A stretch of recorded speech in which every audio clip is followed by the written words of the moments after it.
Alors la bonne nouvelle, c'est que c'est la session avant le déjeuner. Vous avez tous faim et soif, donc on va parler en français pour que votre activité CPU diminue un peu. Moi, j'ai adoré ce matin, je ne sais pas ce que vous en avez pensé, mais c'était super pour nous d'avoir non seulement des opérateurs, des grands opérateurs internationaux avec Thierry, mais aussi d'avoir un OTT flavor et de voir finalement que ces mondes qui s'affrontaient sont en train de se rapprocher. Alors, comme c'est un thème qui nous est très cher à l'IDAT, et qu'on parle beaucoup d'écosystèmes, on ne pouvait pas imaginer une meilleure personne maintenant pour parler de ça. C'est mon ami Éric Denoyer. Je dis mon ami parce qu'on se connaît depuis longtemps. Ce qui est bien dans les telcos, finalement, il ne faut jamais se brouiller avec les gens, parce qu'un jour on est opérateur, un jour on est vendeur, un jour on est partenaire. Et je voulais surtout aussi remercier Éric, parce que comme vous le savez, il y a eu les enchères. Bien sûr, j'espère que tu nous en parleras un petit peu, Éric.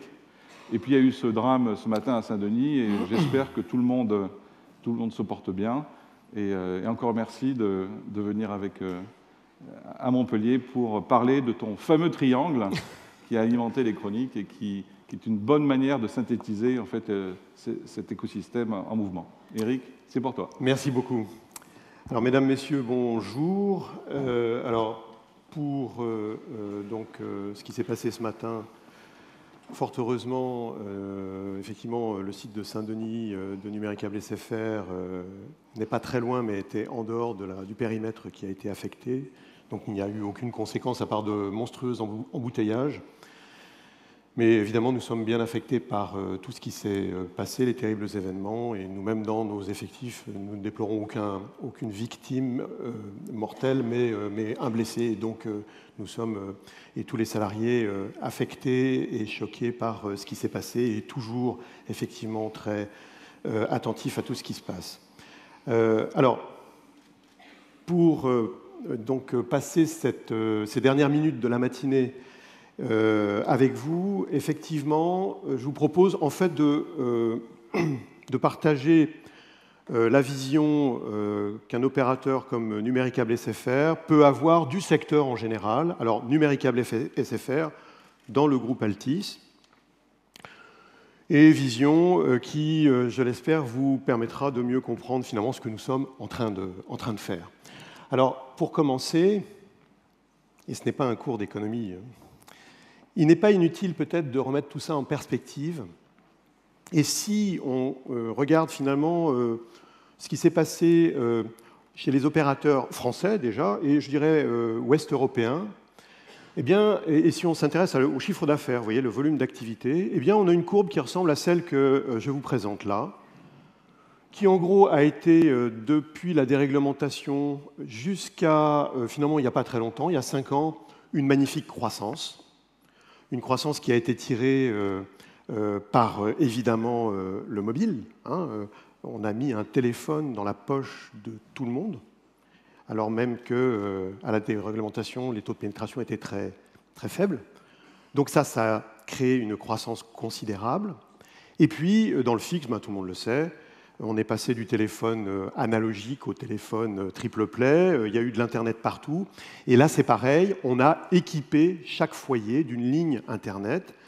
Et donc, toute cette période a été une période de croissance tirée par les volumes. Les opérateurs, tous les ans, avaient beaucoup plus de clients que l'année précédente et donc plus de chiffre d'affaires. Alors tout ça nous a emmenés jusqu'à la fin de la dernière décennie. Et selon les pays, tout cela s'est tassé entre 2007 et 2010. Sous l'effet tout simplement du taux de pénétration, c'est-à-dire que tout le monde était équipé, on était proche de 100%, et puis aussi parce qu'un certain nombre d'acteurs se sont mis à faire de l'OTT. Alors d'abord, c'était de l'OTT téléphonique. Vous vous souvenez peut-être Skype, ou les messageries instantanées qui fonctionnaient au-dessus des réseaux et qui se sont mis à poser une valeur zéro sur des éléments qui faisaient partie de l'offre des opérateurs de télécom, par exemple les SMS ou les télécommunications internationales, des choses comme ça. Et donc tout d'un coup, il y a eu une pression sur les revenus liée à cette nouvelle concurrence. Donc, moins de croissance de volume, moins de croissance de revenus liés aux services, et puis dans certains pays, et notamment en France, eh bien, un quatrième opérateur. C'est-à-dire tout d'un coup, une l'arrivée d'un acteur prenant des parts de marché et donc faisant baisser les prix.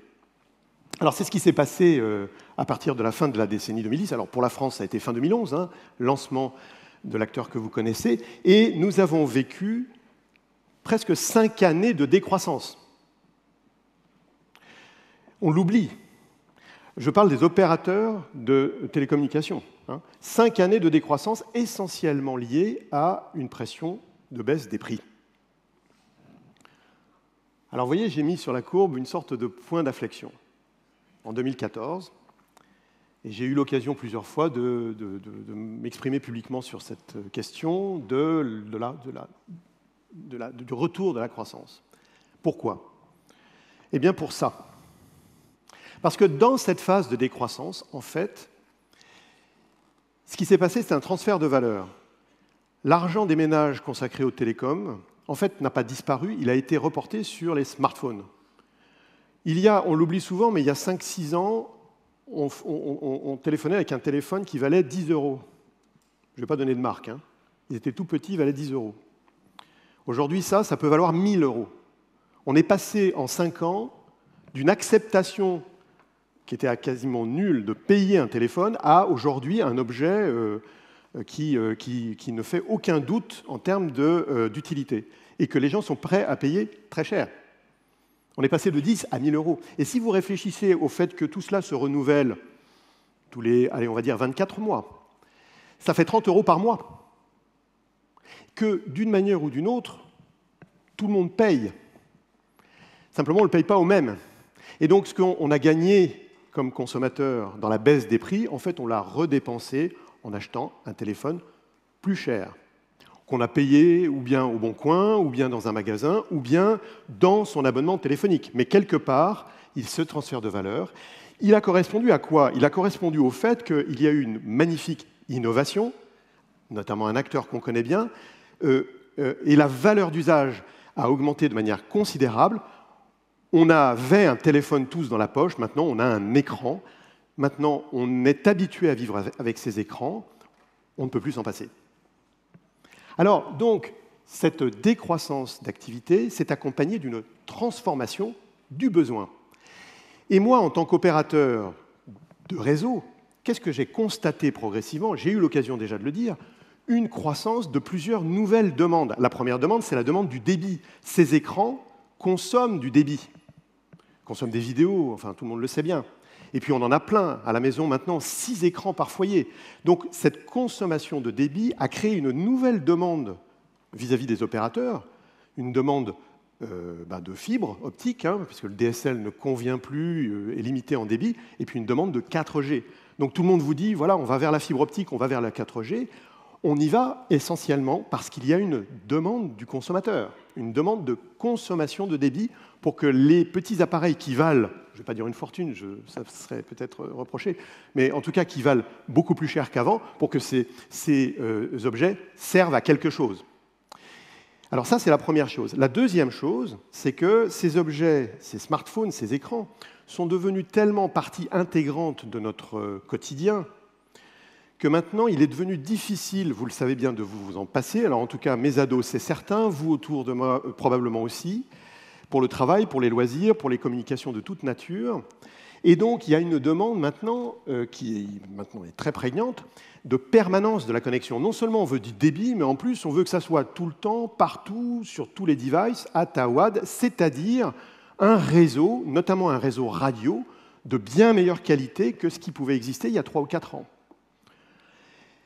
Cette demande-là, elle a toujours existé, elle est devenue totalement critique. Il y a même des applications qui ne fonctionnent plus s'il n'y a pas de connexion. Et puis, la troisième chose, qui est encore plus récente, c'est que, comme on met beaucoup de notre quotidien, de notre travail ou de notre vie personnelle dans ces machines, se pose maintenant beaucoup la question de la sécurité. Et donc, on a de plus en plus maintenant cette impérieuse demande de garantir la sécurité de données, la résistance au piratage. On a vu récemment avec TalkTalk en Angleterre des piratages massifs qui ont des conséquences extrêmement négatives sur leur business. Donc nous avons devant nous une nouvelle demande de débit, de permanence de connexion, et puis de sécurité, qui clairement remet de la valeur dans le réseau. Donc nous démarrons un cycle d'investissement. Vous l'avez vu, ce cycle d'investissement, tout à l'heure vous avez vu Telefonica le dit, fibre, 4G, les Anglais le disent et les Français le disent. Il y a une demande qui est en fait liée à ça, qui est de remettre de la valeur dans le réseau, qui apparaît finalement un peu en retard partout par rapport à ce qu'on pourrait en faire. Et c'est pour cela que je suis convaincu qu'un nouveau cycle industriel démarre. Il commence par un investissement, comme toujours en télécom, et il va continuer par de la croissance. Alors, ça m'amène à mon fameux triangle. C'est un triangle. Parce que cette croissance, elle va se trouver dans un environnement, un écosystème, qui est totalement différent de celui de la croissance dont je vous parlais tout à l'heure, celui qui a suivi la déréglementation. Là, on n'est plus dans de la croissance de volume, tout le monde est équipé. Hein ? On est donc dans la croissance de la valorisation des usages. Et donc, on n'est plus tout seul. Cette croissance, elle suppose l'implication de 3 catégories d'acteurs, que vous connaissez. Hein ? En bas, à gauche, les constructeurs, les équipementiers, ceux qui fabriquent les objets, on va dire. Alors pour l'instant, c'est beaucoup les smartphones et les montres. Alors eux, finalement, ont redéclenché indirectement cette croissance. Ils ont capté de la valeur. Alors on parle d'Apple, de Samsung, des gens comme ça. Ils ont capté cette valeur et maintenant, évidemment, ils veulent la garder. Donc ils ont une politique de renouvellement des terminaux, d'innovation, et puis évidemment, et on va y revenir, d'aller probablement plus vers d'autres types de monétisation des usages. Donc eux sont déjà les gagnants de la période qui vient de s'écouler. Ils veulent évidemment rester les gagnants de la période qui vient. Alors en haut, nous avons les éditeurs de services. Ceux de la bulle qui sont finalement pas si nouveaux que ça, puisque Disney ne date pas d'hier, tous ceux qui produisaient du contenu existaient déjà depuis longtemps, ils sont là et ils se sont maintenant un peu diversifiés. Les barrières à l'entrée sont plus faibles qu'avant, donc il y en a beaucoup, mais les très gros sont peu nombreux, ils sont très puissants, ils sont mondiaux, et on parle de Google, on parle d'Amazon, on parle de Disney, ils produisent les services, et eux, quand vous y réfléchissez bien, ont relativement peu bénéficié de la période précédente, contrairement à ce qu'on pourrait penser, parce que certes, ils se sont développés, ils ont capté une audience beaucoup plus large qu'avant, mais le piratage et la valeur très très décroissante accordée au contenu du fait de l'Internet a enlevé énormément de capacité de croissance à ces acteurs. Donc il y a un équilibre qui est bien moins bon que celui des équipementiers, c'est certain, même si, évidemment, pour les plus gros d'entre eux, ils ont pu conquérir des positions extrêmement fortes. Et puis, bien sûr, il y a les opérateurs de télécommunications qui, de tout ce que je viens de dire, ressortent comme, pour l'instant, les acteurs qui ont été le plus marqués par la période précédente. J'ai d'ailleurs omis de signaler tout à l'heure que, évidemment, il y a eu de la consolidation nationale sur certains marchés, notamment la France avec la consolidation du numéricable SFR, des consolidations pour essayer, d'une certaine manière, de résister à la pression sur les prix, donc pour résister à la pression de manière générale économique. Mais de mon point de vue, cette consolidation-là n'est pas à l'échelle du sujet qui nous attend. Et c'est ce sujet que je voudrais évoquer un instant avec vous, si j'ai un peu le temps. N'hésite pas à m'interrompre, tu m'avais dit que tu m'interromprais si tu avais des questions. Alors, je n'ai pas le temps de vous illustrer, mais on peut faire toute une histoire avec ce triangle, n'est-ce pas? Tout ce qui s'est passé sur les côtés du triangle. Parce que les côtés du triangle, c'est-à-dire les flèches qui sont sur le graphique, correspondent aux tentatives d'un acteur d'aller sur les plates-bandes de l'autre acteur, de manière à capter plus de valeur dans le service. Puisque le service, comme je viens de le dire, suppose que les trois coopèrent d'une manière générale. Et plus les objets seront sophistiqués, plus les trois seront interpénétrés. N'est-ce pas? Alors, par exemple, on a des épisodes fameux. Bon, évidemment, iTunes, c'est Apple allant vers les services, avec cette magnifique invention des stores, hein, bien évidemment. Et puis, l'autre magnifique mouvement de Google allant avec Android chez les terminaux, enfin, chez les fabricants de terminaux. Hein. Au lieu de lui-même faire du terminal, en fabriquer lui-même ou en concevoir, il a été concevoir l'OS du terminal, ce qui revenait globalement au même pour capter une partie de la valeur des services. Donc ce sont les flèches là de gauche qui sont magnifiques, qui sont pour moi des mouvements extraordinaires. Alors quand même, signalons l'arrivée des over-the-top vidéo cette fois. Je vous ai parlé tout à l'heure du téléphone, mais évidemment, on le sait tous, Netflix, enfin tous ces gens qui utilisent les réseaux over-the-top pour faire de la diffusion audiovisuelle. Donc on a évidemment ça. Et puis dans l'autre sens, la flèche verte, quand même, les distributeurs de télévision, les câbles opérateurs ont quand même pu résister mieux que les opérateurs purement télécom ou mobiles, parce qu'en tant que distributeurs de télévision, ils ont pu capter plus de valeur des services, plus facilement, et donc en général, là où ils étaient présents, mieux résister à la période qui vient de s'écouler. Et en France, ça a été le cas. Bon, je ne vais pas prendre le temps de tout. Enfin, on pourrait évoquer ces sujets d'escarmouche, n'est-ce pas, pour aller capter dans le cadre de certains services la valeur chez les autres. Alors, ça s'appelle intermédiation ou désintermédiation, souvent, puisque les barrières à l'entrée de la désintermédiation sont devenues très faibles, fondamentalement, dans un écosystème qui se resserre de plus en plus. Et naturellement, ceci fait qu'aujourd'hui, un consommateur, finalement, peut, dans un certain nombre de cas, obtenir un service de l'un des trois. Il peut s'adresser pour, je ne sais pas moi, de la musique par exemple, il peut s'adresser à Apple, il peut s'adresser à un portail ou il peut s'adresser à son opérateur. Il a le choix entre les trois, n'est-ce pas? L'écosystème se resserre. Alors vous allez me dire, bon ben alors, voilà, la consolidation, c'est certainement à ce niveau-là qu'elle va se placer. Alors moi, je pense que non. C'est assez personnel, mais je pense que non. Alors d'abord, il faut considérer un premier point, c'est que nous avons deux catégories d'acteurs qui sont mondiaux, globalisés depuis longtemps, les constructeurs, qui, sous la pression d'ailleurs des prix, se sont rachetés, etc., et ont maintenant une empreinte mondiale. Apple lance un iPhone pour le monde entier. Et puis, bien évidemment, les producteurs, éditeurs de contenu l'ont toujours été. Disney a toujours fait des productions pour le monde entier. Google a très vite été mondial. Mais pas les opérateurs. Les opérateurs, en cela qu'ils sont des opérateurs de boucles locales, en fait, n'ont pas trouvé historiquement de synergie importante à se regrouper, à part quelques cas très très spécifiques, comme Liberty Global ou Vodafone. Mais fondamentalement, il n'y a pas grande synergie à mêler des réseaux qui ne sont pas sur les mêmes territoires, puisque les boucles locales ne sont pas mutualisables, donc les coûts ne sont pas mutualisables, il y a quelques mutualisations d'achats, c'est tout. Donc le sujet n'est pas là. Le sujet, c'est que dans cet écosystème, si vous êtes significativement plus nombreux ou plus petits que les deux autres, vous ne pouvez pas discuter avec eux. Vous ne pouvez pas négocier.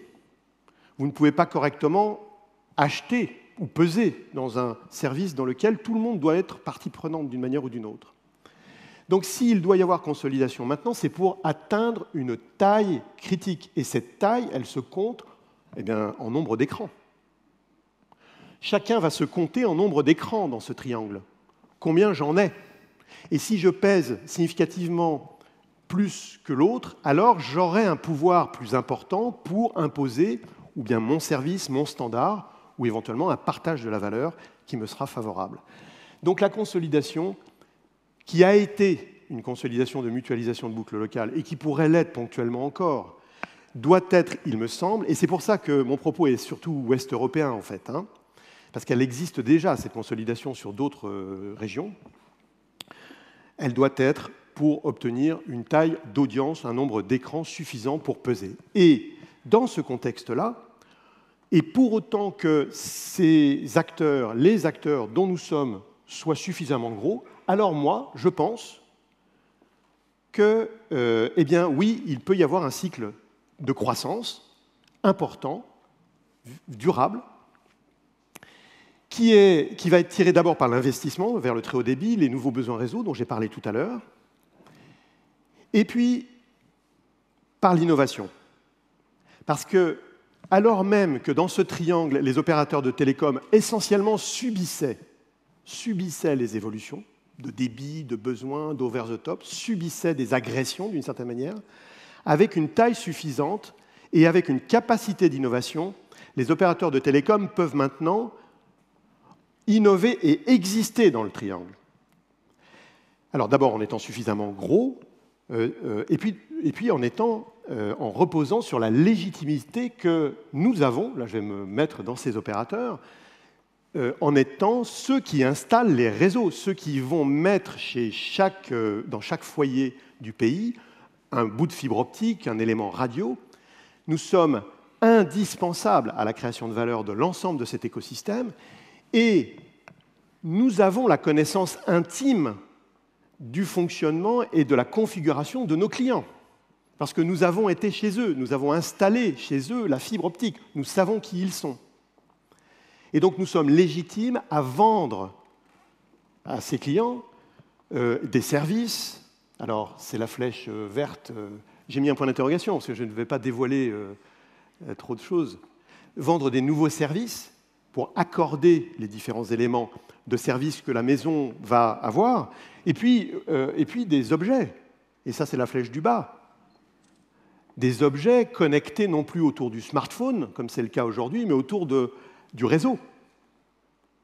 Parce que fondamentalement, je ne vois pas pourquoi les objets seraient connectés autour des smartphones. La seule raison, c'est ce que j'ai dit avant, c'est que c'était là que se situait l'innovation principale dans les années précédentes. Mais les objets doivent être, il me semble, connectés au réseau, et donc aux box de la maison pour la domotique, et donc au réseau de l'opérateur pour ce qui est externe au bâtiment.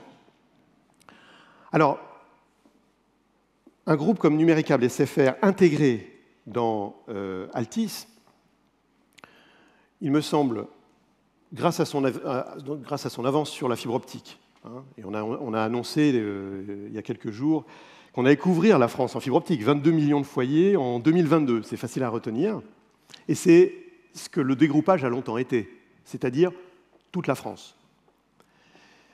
Avec l'expérience de la distribution des contenus audiovisuels que la partie câblo-opérateur nous a donné. Et on a vu avec le lancement de la box Zive qu'on avait la taille critique pour aller déjà négocier des accords avec les ayants droit et avec les principaux éditeurs de services, c'est-à-dire commencer à renforcer la flèche verte vers le haut. Et puis avec la capacité d'investissement et déjà une empreinte internationale, eh bien, il me semble que nous avons, dans ce contexte-là, effectivement devant nous, des perspectives très sérieuses et très positives de croissance. Et je suis prêt à revenir dans 2 ans, si tu es d'accord, pour venir vous en parler. Je vous remercie. Merci. Alors, j'ai une question. Merci infiniment. On a le temps pour une question de conclusion. Alors, moi, j'aime beaucoup ton triangle parce qu'on parle beaucoup d'écosystème, mais finalement, peu de gens savent ce qu'est un écosystème. Et là, je pense que tu as très, très bien traduit cette notion d'interdépendance. Et ce que j'aime aussi, c'est qu'il y a un peu d'avenir et d'espoir pour que les 3 piliers se rapprochent et travaillent mieux ensemble. Alors, moi, j'ai une question sur la création de valeur. Souviens-toi, dans les années 2000-2002, on se battait à coups de forfait, en personnalisant le forfait, et donc il y avait un goodwill très très fort chez l'opérateur. Petit à petit, les devices, les portails, etc., ont pris cette valeur affective, ce goodwill, en créant une nouvelle économie autour du consommateur, les clics, les big data, les informations sur les consommateurs, et finalement on relayait l'opérateur à un dump pipe. Donc il y a beaucoup d'efforts pour revenir. Moi, ce qui m'intéresse, c'est quelle est ta stratégie pour reconquérir le cœur. C'est plus du business, c'est que cette marque qui était SFR ou Numéricable il y a 10-15 ans, qui était dans le cœur des Français, ce love pie, ce gâteau d'amour, quelle est ta stratégie pour reconquérir le consommateur? On parlait de BT tout à l'heure, qui a investi dans les droits du football, d'autres opérateurs qui font des choses très très proches des clients. Pour le groupe que tu diriges, quelles sont les stratégies? Alors, là, tu as parfaitement raison. D'ailleurs, je n'ai pas utilisé le terme commoditisation, c'est un peu dur à prononcer, mais c'est ça le risque, évidemment. C'est mauvais multiple, voilà. La commodisation. Évidemment, hein, c'est tout le sens, effectivement, de ce que j'ai dit. Alors, bon, la stratégie, là, tu parles de stratégie marketing. Je pense que d'abord, avant tout, il faut poser les bases, les fondamentaux d'une reconquête, effectivement, comme tu dis, de l'amour des consommateurs. La première base, c'est la qualité de service. La qualité de service, c'est ce que j'ai dit tout à l'heure, la réponse à la demande, qui est du débit, de la permanence de débit, c'est-à-dire ça ne coupe pas, ça marche tout le temps sur tous les devices, et puis de la sécurité. Je pense que c'est la première phase que nous devons absolument réussir. Elle est partiellement acquise sur certains segments de l'offre, notamment le fixe. Ce n'est pas du tout le cas encore sur le mobile. Donc on a d'abord cette politique toute simple, hein, toute basique, qui consiste à revenir prouver que le réseau, qui est notre investissement, notre atout, eh bien, fonctionne et répond à la demande. Et est un atout, est un vrai produit. Back to basics. Voilà, back to basics. Derrière, une fois qu'on a cette première étape qui est franchie, alors oui, il y aura, à travers les flèches vertes, là, c'est l'innovation après qui fera le parcours, à travers des produits, à travers des innovations, à travers des partenariats peut-être qui vont apporter quelque chose de nouveau et de visible aux clients, eh bien, je crois que progressivement, eh bien, on reviendra dans la cote d'amour de l'ensemble de nos clients. Bon. Eric, merci beaucoup pour ta contribution de son support, et j'ai noté l'année prochaine. Merci à tous.